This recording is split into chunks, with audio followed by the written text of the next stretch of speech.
Tama ma'am, Marichan. Joke lang. Mari.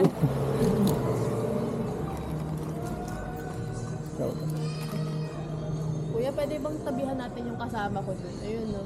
Sige po, sige. Paano tatagyan? Dadaanan ako. Oo ba? Kasi same na kami. Dahil ito nag-booking ba? Nasa-traffic kasi kami. Nag-booking ba na? Nag-booking ka? Uy, asan ka na? Ayun, tumatakbo. Naka-mobile din ba yon? Opo.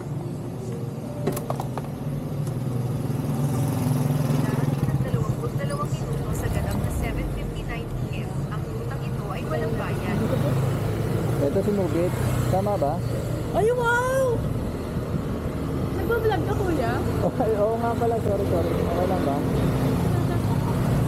Hi!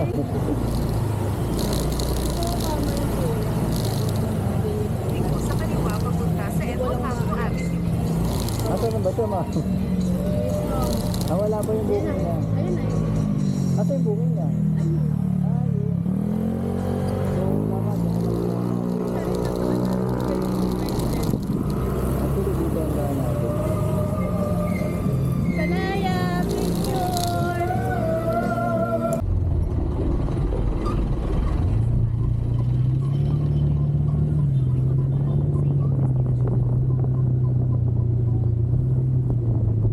Nakarating ka na sa iyong destinasyon.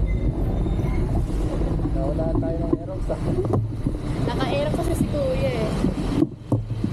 Natakot nga ako sa akin eh. Ha? Natatakot ako sa tubig ko. Bakit? Diyan sa nasikot si kuya. Kaya pala mabilis ko kasi napasikot si wala pang ganun sa likod. Sabi ko, oh my God, oh my God. Ako nga nakasandal lang eh. Natakot na ako. Thank Thank you po, ingat. Ma'am, salamat.